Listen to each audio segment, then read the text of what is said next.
বলছে হল থেকে বেরিয়ে এই জিল্লু মাল দে, আর আমার মনটা ভরে যাচ্ছে। Sir thank you so much. এই ঈদে মুক্তি পেয়েছে শাকিব খানের বরবাদ সিনেমা। শাকিব খানের অনেক সিনেমাই তার একটি করে দেহরক্ষী ছিল, কিন্তু তারা জিল্লুর মতো অভিনয় দক্ষতা দেখাতে পারেনি। ওনার বাস্তব নাম শ্যাম ভট্টাচার্য। যেমন ভালো অভিনয় করেছেন, তেমনি দেখতে সুদর্শন লেগেছে। Sir thank you so much. সম্প্রতি এক ইন্টারভিউতে প্রথমে সাংবাদিক জিল্লুকে বলেন, এই জিল্লু মাল দে। সবাই মাল, আমার দাও কোনো দোকান নেই। হ্যাঁ গায়েস। জিল্লু তখন বলেন যে ভালোবাসা জিল্লুকে তারা দিয়েছে। আমি মুগ্ধ হয়ে গেছি, আমি ভাবতেও পারছি না আমি কিভাবে রিয়্যাক্ট করব।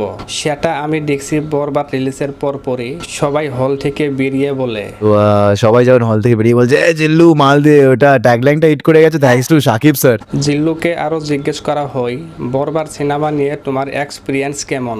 তখন জিল্লু সাহেব বলেন, বাদ অনেক দিনের শুটিং ছিল, আমি প্রায় 35 দিন শুটিং করেছি। এই বরবাদ সিনেমার বাজেট 15 কোটি টাকা। এই মুহূর্তে দাঁড়িয়ে একজন অ্যাক্টর 35 দিন শুটিং করা মানে একটা ভাগ্যর ব্যাপার। দাঁড়িয়ে 35 দিন শুটিং করা একদম। তো খুবই সৌভাগ্য, আর এত বড় একটা প্রোডাকশন।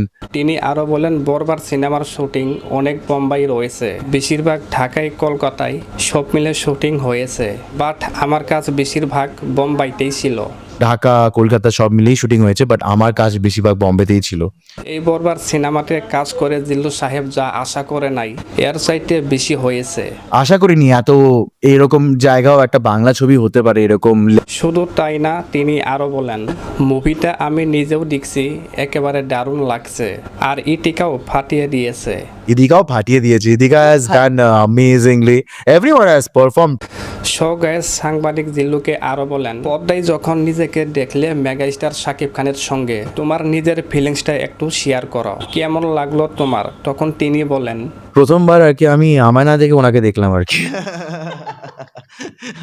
সাংবাদিক জিল্লুকে আরো বলেন, বাংলাদেশ থেকে তোমার ফোন কল মেসেজ কমেন্ট আসে না? তখন জিল্লু বলেন, ভগবানের ইচ্ছায় বেশিরভাগ কমেন্ট আসে, মাল দে মাল দে।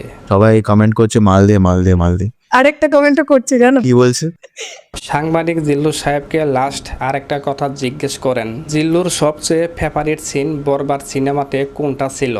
দর্শকের উদ্দেশ্যে তুমি কি বলবা? তখন জিল্লু বলেন, যেটা এটা আমি এখন বলতে পারি, মানে ওই সময়টাই যখন এই জিল্লু মাল দে, তখন আমিও দেখতে দেখতে উঠে পড়েছিলাম এরকম। শো গ্যাস, এই জিল্লুকে নিয়ে তোমাদের কি মন্তব্য অবশ্যই কমেন্ট বক্সে কমেন্ট করতে ভুলবে না। আর বরবাদ সিনেমাটি এখনো যারা যারা দেখো নাই, তাড়াতাড়ি বরবাদ সিনেমাটি গিয়ে দেখে আসো। ধন্যবাদ সবাইকে ভিডিওটি দেখার জন্য। আবার দেখা হবে নতুন কোনো ভিডিওতে।